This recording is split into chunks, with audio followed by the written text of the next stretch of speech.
3 years of letters, and not one had ever been read. Margaret Winterbourne discovered this on a Tuesday in November, standing in the cold stone corridor of Fenmore Hall with her husband's returned correspondence in her hands, the string that bound it still tied in the same careful bow she had used the day she posted the first. She was 26, widowed 11 months, and until that morning she had believed herself merely poor. Now she understood she had been something crueler than poor. She had been unwitnessed. The bundle had come from the Duke of Fenmore's own steward, delivered without explanation to the small cottage she let on the edge of his lands, the same lands her late husband, Captain Henry Winterbourne, had once walked as a boy, before the army took him and the Crimea kept him. Margaret had written him every week of his 3 years abroad. Weekly, without fail, through 2 winters and a fever that nearly took her, she had written of the harvest, of the price of coal, of a robin that nested in the eaves, of nothing at all, except that she loved him and was waiting. She had believed, because the army had told her so, that he had received them, that he had read them by firelight in some foreign billet and known himself remembered. She untied the string with fingers that did not shake, because she had trained them long ago not to.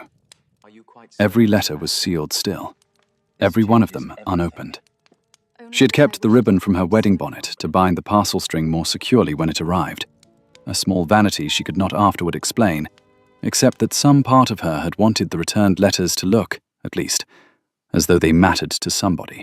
The cottage smelled of tallow and the last of the autumn's coal, rationed now with a widow's arithmetic, and she had set the bundle on the one good table beneath the window, where the light was best, as though she meant to examine each seal for some clue the steward's brief note had not supplied. She might never have learned why, had the Duke of Fenmore's steward not attached, with evident reluctance, a single line in his own hand. His Grace directed these be returned to you, and asked that you be told, he alone bears the fault of their silence. It was the word alone that stopped her breath. Not the army's negligence, not a lost mailbag, not a foundering ship, not the 1,000 ordinary cruelties that swallowed correspondence in wartime. A duke's fault. A duke she had never met, whose name she knew only as the great cold shape at the top of the valley, the man whose tenants doffed their caps, and whose hall no cottager's widow was ever asked to enter. What fault, she wondered, standing very still in her cold front room, could a man of such consequence possibly claim over a captain's wife's private correspondence? And why, after 3 years of silence from every quarter, had he chosen now, of all seasons, to claim it? She did not weep. She did not rage. She did not write an angry letter demanding explanation, though every instinct in her narrow, disciplined heart wanted to. She dressed in her one good grey wool, the mourning long since faded to the shade the law permitted a widow to leave off, and she walked the 4 miles to Fenmore Hall on her own 2 feet, because she owned no horse, and would not borrow one to make her humiliation smaller. She was admitted, after some confusion among the footmen, to a study the size of her entire cottage, its shelves heavy with ledgers and estate maps, a fire built high enough to warm a room 3 times its size, as though the Duke of Fenmore could not tolerate cold in any form he had the power to correct. He stood at the window with his back to the door, as though he had been expecting this exact moment for 3 years, and dreaded it precisely as long. He turned. He was younger than she had pictured the shape at the top of the valley, perhaps 35, tall and leanly built, his coat cut with the plainness of a man who did not dress to be admired, his eyes a warm, dark brown that seemed entirely at odds with the ice of his bearing. His hands, she noticed, were a soldier's hands still, scarred faintly across the knuckles, though he wore them now folded behind his back like a man determined not to reach for anything he was not entitled to touch. He did not offer her a chair.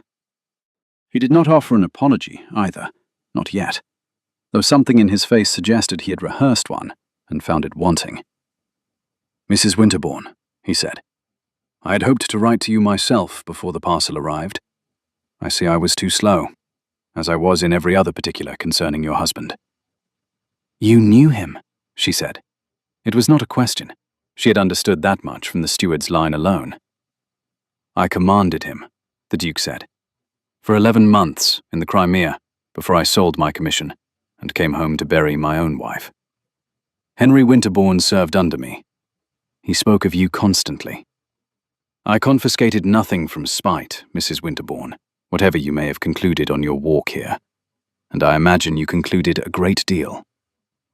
Then why, she said, did my husband never read a single letter I sent him in 3 years?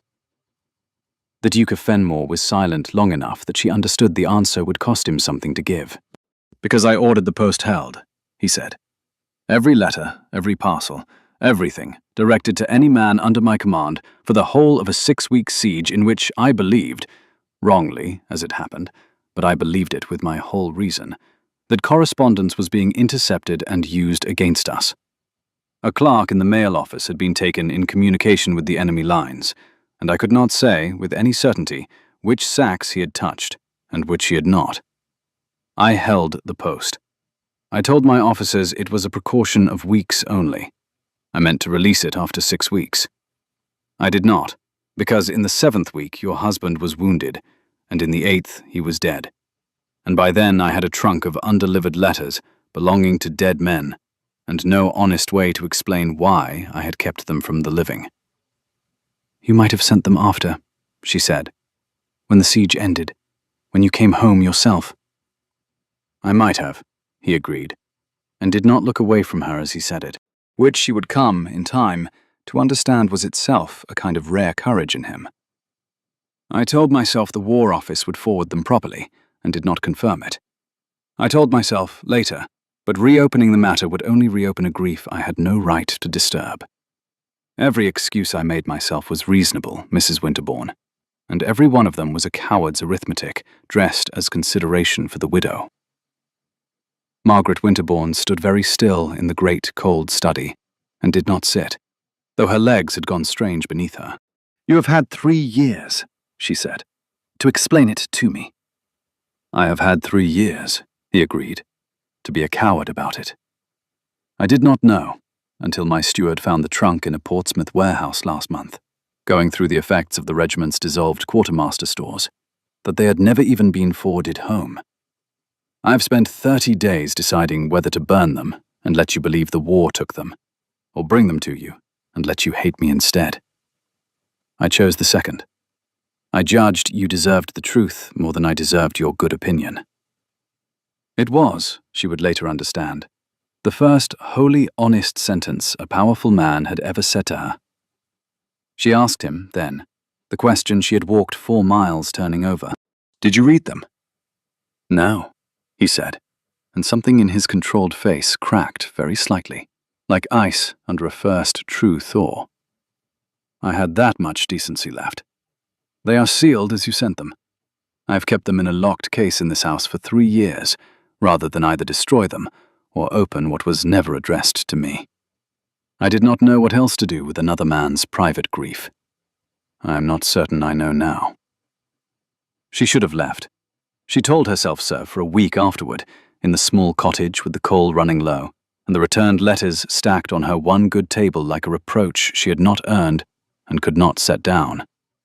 She should have taken the letters, taken whatever compensation guilt might extract from a duke's purse, and gone to live somewhere his cold hall did not darken her doorway.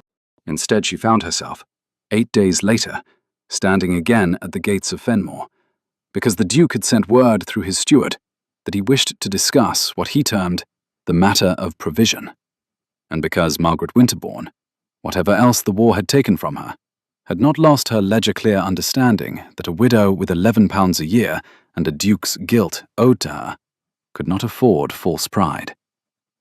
What she had not expected was the sight of him kneeling when she entered the study a second time, not to her, but on the floor, before an open trunk, sorting 100 sealed letters into some order she could not immediately discern.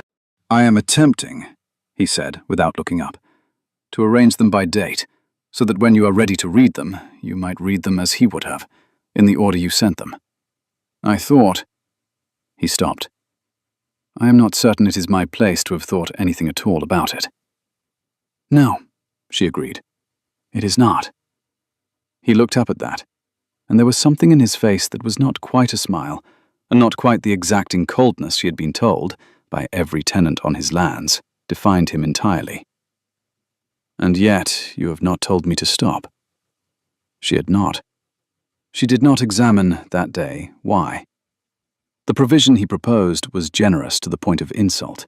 A cottage improved, an annuity doubled, the debt her husband's commission purchase had left unsettled, quietly cleared through the estate's own solicitors, and a clause besides, granting her the freedom of the Fenmore Library, as though books might somehow offset a trunk of unread devotion. Margaret Winterbourne, who had buried a husband on £11 a year and learned exactly what false generosity from powerful men generally purchased, read the solicitor's draft twice through by the study fire, and refused every clause that smelled of purchased silence. "An annuity doubled," she said, setting the paper down with a precision that cost her some effort. "Is not an apology, Your Grace. It is a price. I have not asked you what I am worth. I have asked you what kind of man you are, and a generous settlement answers neither question." "I do not want your guilt turned into an income," she told him, in the plain voice she had used on creditors, and now used, without flinching, on a duke. "I want to know what kind of man held 6 weeks of letters from dying soldiers, and could still command their loyalty afterward, still be saluted by the very men whose letters he withheld. I want to understand what I am forgiving, if I am to forgive it at all." It was not the answer he had prepared for. She watched him understand that, and watched him, for the first time since she had entered his cold hall, actually consider her as a person requiring a true answer, rather than a grievance requiring a settlement. So he told her. Not all in one sitting, because a man who has spent 3 years perfecting his own silence does not undo it in an afternoon, but across the slow accumulation of a Northumberland winter, in a study that grew, by careful and unacknowledged degrees, less cold. He told her of his wife, Isabel, dead 4 years now of a fever that took her in a fortnight while he was abroad and could not reach her, of the letter that had arrived at his field headquarters 3 weeks after her death, informing him of an illness she had not yet even suffered, when he had last written her something warm and ordinary about the weather at Sebastopol. He told her of the particular, specific guilt of a man who has learned that duty and love make incompatible masters, and that he had chosen duty, at Isabel's bedside, in memory, if not in fact, every day since, standing at gravesides and christenings alike with the same careful, correct distance, because distance, once mastered, could not disappoint anyone the way presence had failed to save her. He told her that the post had been held not from cruelty, but from a commander's arithmetic. A siege, a suspected informant among the mail clerks, a choice between a possible security and a certain injustice to men who could not know they were paying for it. He told her that he had, in the years since, become a man who trusted almost nothing that could not be verified twice, who read every contract 3 times and signed nothing on the strength of another man's word alone, and that this was not strength, whatever the tenants believed of him, but a kind of living paralysis dressed as command. "They call you exacting," Margaret said, one such evening, "as though it were a virtue you had cultivated. I begin to think it is only a wound you have not yet let close." "Perhaps," the Duke of Fenmore said, "or perhaps a wound that closed wrongly, and I have spent 4 years mistaking the scar for the whole of my character." She, in turn, told him of Henry, not the soldier the army had returned to her in a folded letter and a pension, but the boy who had grown up 2 farms from the Fenmore gatehouse, who had proposed to her in a hayrick at 19, with no fortune and less sense, who had gone to the Crimea because a second son with no living had few other honourable roads, and who had written her, before ever the siege began, that he intended to come home a captain worth marrying properly, in a church, with her father's grudging blessing finally secured. She told the Duke of the years before the war, too, the coal she had learned to ration to the very lump, the mending she took in from the vicarage to eke out £11 a year, the particular loneliness of a young wife who had married for love and been left, almost at once, to prove that love could survive on correspondence and patience alone. Whatever the Duke of Fenmore believed himself to have stolen, she told him, Henry had died believing himself loved, because she had told him so in the very first letter. The one letter, she now knew from the postmarks, that had reached him before the siege closed the post entirely. He knew, she told the Duke, on an evening in January when the fire had burned low and neither of them had rung for more coal. Whatever you kept from him after, he knew it in the beginning. You did not steal that from me. You only stole the accumulation. The accumulation, the Duke of Fenmore said, was 3 years of a woman's devotion, Mrs. Winterbourne. I do not think a man in my position is entitled to call that a small theft. She had not expected, that winter, to find herself defending him to himself. She had certainly not expected to find that his coldness, the coldness every tenant, every steward, every gossiping matron in the valley below Fenmore Hall attributed to a hard heart, was, in fact, the opposite. It was a heart that had loved exactly twice in its life, badly failed once through no true fault of his own, and had decided in the aftermath that the only honest penance was to never again risk failing anyone who trusted him. Which meant, she came slowly to understand across that long Northumberland winter, that his kindness to her, the fire always laid before she arrived, the careful ordering of dead men's letters, the solicitor's clauses redrafted 3 times until they asked nothing of her dignity, was not guilt discharging itself. It was a man relearning, letter by unopened letter, how to want something without immediately calculating what it would cost him to lose it. The valley noticed, as valleys do. A duke's widow neighbour calling at Fenmore Hall through an entire winter invited exactly the commentary Margaret had spent 11 months of widowhood carefully avoiding. She was informed, by a baker's wife with more confidence than kindness, that a woman in her situation ought to consider how such visits appeared, and that widows who called too often upon dukes were spoken of in terms no respectable cottage could afford. Margaret bore this with the same composure she had brought to £11 a year and a locked trunk of letters, and continued walking the 4 miles each fortnight regardless, because she had decided, somewhere across that winter, that other people's opinions of her devotion had never once kept her warm, and were unlikely to start now. She was informed, more gently, by the housekeeper at Fenmore, a Mrs. Corbould, who had served 3 generations of the family, that His Grace had not smiled inside that house since the last Duchess died, and that whatever Margaret Winterbourne was doing in that cold study every fortnight, the staff below stairs had opinions about it that were, on the whole, generous. Mrs. Corbould, in fact, took to laying an extra log on the study fire whenever Margaret's visit was expected, a small conspiracy of warmth that neither woman ever openly discussed. It was Mrs. Corbould, in fact, who told her, carefully, as one lays down a card whose weight one understands fully, that the Duke had, in the month before the trunk of letters surfaced, been in correspondence with a solicitor in London regarding a considerably wealthier alliance. A Lady Frances Alderton, second daughter of an earl, whom his late mother had favoured, and whom society expected him, sooner or later, to marry, for exactly the reasons dukes married anyone. Margaret said nothing to this at first, only turned the information over as she had turned over the steward's single cruel line months before, weighing what it cost her to hear it against what it would cost her pride to ask. She had not walked 4 miles through a Northumberland winter, week upon week, to be made a fool of by a man's convenient silence twice in one lifetime, once by an army's negligence, and now, perhaps, by a duke's unspoken calculations of rank and fortune that a captain's widow could never hope to match.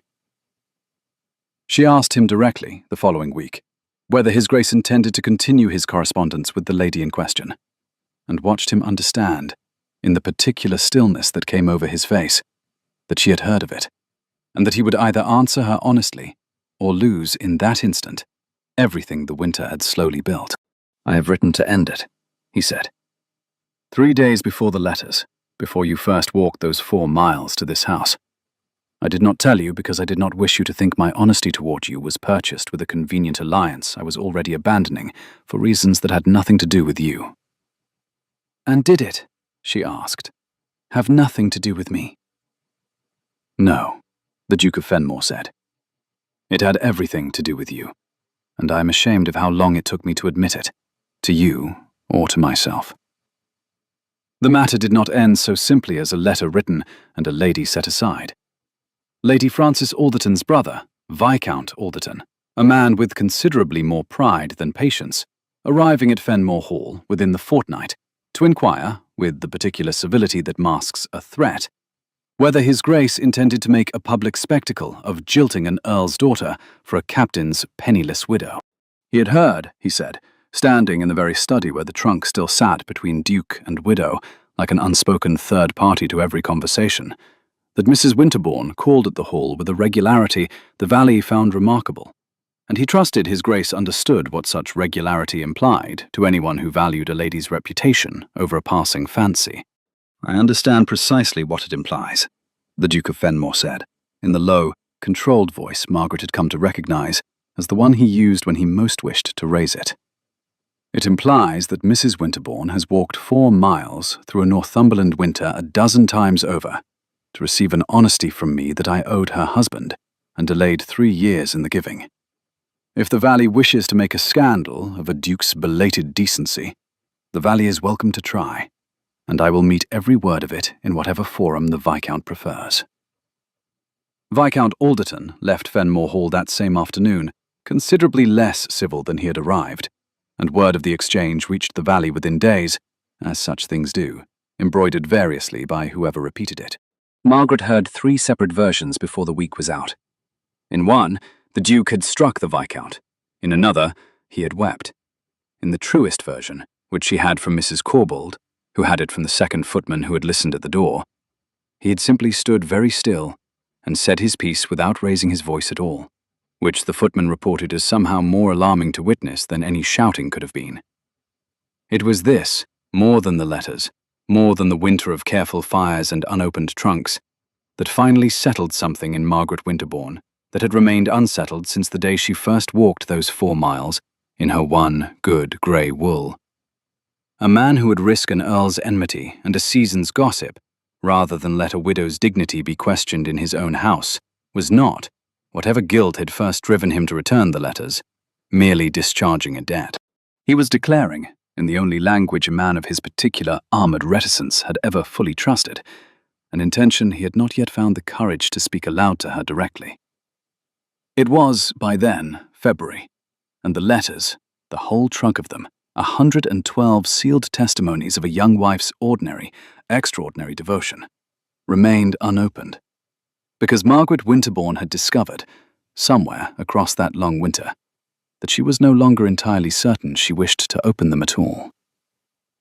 To read them now would be to relive, letter by letter, a love that had ended honestly, cleanly, without this particular cruelty attached, and to know, with the Duke of Fenmore's dark, steady eyes upon her at every fireside reading, that she was beginning to want something new, far more urgently than she wanted to excavate what was already, gently, laid to rest.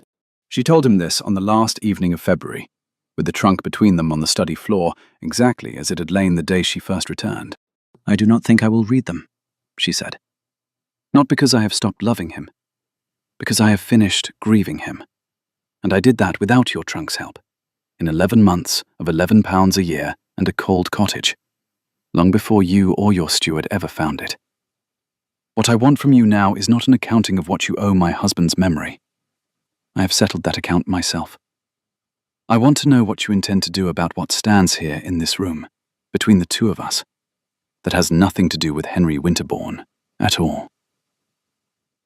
The Duke of Fenmore, who had commanded men under fire and inherited a dukedom at 24, and buried a wife at 31, without, by every account, shedding a public tear for any of it, knelt then, not to the trunk this time, but before Margaret Winterbourne herself, in the exact spot on the study floor where he had once sorted dead men's correspondence by date.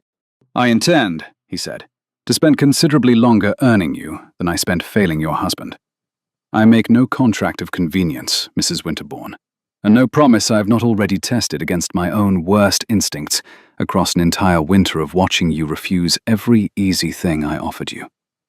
I am asking you to marry a man who held back the post once, from a private terror of losing more men than he could bear to lose, and who has spent 3 years since learning that the terror does not excuse the theft. I am not a safe wager. I am only, I hope, an honest one now. She did not answer immediately, because she had learned, across a widowhood that had cost her a husband, a fortune, and very nearly her own good opinion of powerful men entirely, that the immediate answer was rarely the true one. "I will marry you," she said, 3 days later, in that same study, on the condition that the trunk stays exactly as it is, sealed, not destroyed, not read, not spoken of again as a debt between us. It is Henry's, and it will remain his, in whatever quiet corner of this house you judge fitting for it. What you and I build will not be built upon it, nor apologized for by it, ever again. The Duke of Fenmore kept that condition to the letter. The trunk was moved, at Margaret's own direction, to the small chapel on the Fenmore grounds where Henry Winterbourne's name was, at her request, finally added to the parish memorial that spring. Not as a scandal explained, but as a soldier honoured, plainly, as any soldier of the valley was honoured. They married in June, quietly, in that same chapel, with Mrs. Corbould weeping openly in the second pew, and the baker's wife, invited despite her earlier commentary, obliged to admit that her Grace looked, for the first time in the valley's long memory of watching her, entirely at ease. There was no grand wedding breakfast, no procession of carriages down from London to gawk at a duke's unlikely bride. Only the tenants of Fenmore, the few who had known Henry Winterbourne as a boy 2 farms from the gatehouse, and a duke who stood at the altar rail, with his warm brown eyes fixed on his bride, as though he could not yet quite credit that patience had been rewarded rather than merely endured. Margaret Winterbourne, who became in that hour Margaret Etherington, Duchess of Fenmore, never did read the 112 letters.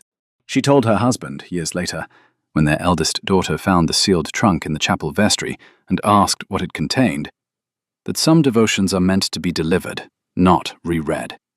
That she had already said, in the moment of writing each one, everything she had needed a dead man to know, and that reopening them now would serve no one's grief but her own curiosity, which she had long since decided was not worth the cost to Henry's rest, or her own. The Duke of Fenmore, who had once believed that withholding was the only honest form of protection he had left to offer anyone, spent the whole of his long marriage learning the opposite lesson daily, that love, properly earned, required a man to keep almost nothing back at all. He told his wife everything thereafter, on the theory that a marriage built by a man who had once held 6 weeks of dying soldiers' letters from their families could not survive on anything less than complete disclosure, however inconvenient the truth proved to be. When the estate's harvest failed one autumn and the tenants' rents fell short, he told her before he told his own steward. When a second child came early and frightened them both half to death, he sat with her through the worst of it, rather than pacing some separate corridor as convention permitted a husband to do, because he had learned, at terrible cost, exactly what distance purchased a man in the end, and had decided the purchase was never again worth the price. The valley, in time, forgot to gossip about the match at all, the way valleys generally do once a scandal fails to produce further scandal to sustain it. Mrs. Corbould lived to see 3 of the Duke and Duchess's children grown, and told each of them, at some point in their childhood, the story of the trunk in the chapel vestry, though she was careful, always, to let their mother tell the ending herself. Their daughter, grown and curious in a way her mother had never quite discouraged, found among the Duchess's private papers, decades later, a single letter that was not sealed. The very first one Margaret had ever written her soldier. The one that had reached him before the siege closed the post. The one he had died knowing.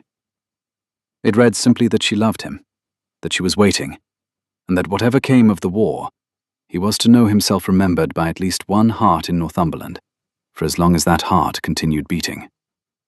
The daughter asked her mother, gently, why that single letter alone had been kept apart from the sealed trunk in the chapel. Because that is the one he answered, the Duchess of Fenmore said, in the only way a dying man ever truly can.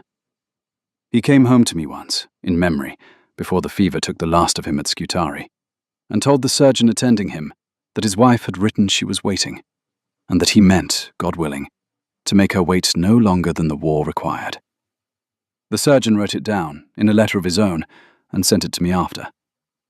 That is the one letter I did not need 3 years and a duke's confession to make certain of. I had it from the beginning. Everything else in that trunk, she said, was only ever meant for him, and now belongs, quite properly, to no one at all, which is, I have come to believe, the only correct resting place for the private devotions of the dead. It was the closest the Duchess of Fenmore ever came, in a long and quietly celebrated marriage, to admitting that some silences were not thefts at all, but simply grief's own particular privacy, and that the Duke, who had once mistaken guilt for penance, had, in the end, given her something Henry Winterbourne's unread letters never could have. Not an accounting of a love already spoken, but the plain, unspectacular, daily proof of a new one, earned rather than owed, for as long as they both continued to live at Fenmore.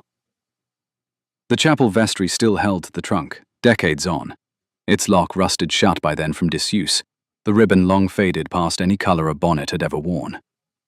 No one opened it. No one, after the Duchess herself, ever again asked to. It sat instead as the valley's own quiet monument to a particular kind of grace. Not the grand, public vindication the gossiping matrons had once expected of a duke's scandalous courtship, but something smaller, and, in its way, considerably harder won. 2 people who had each been failed by circumstance, who had each learned to survive on very little, and who had chosen, in the end, to build something new upon the wreckage, rather than spend the whole of their lives auditing exactly whose fault the wreckage had been. The tenants of Fenmore, asked in later years what they remembered of the old Duke and Duchess, rarely mentioned the trunk of letters at all. They spoke instead of a study fire that was never once, in 40 years, permitted to burn low.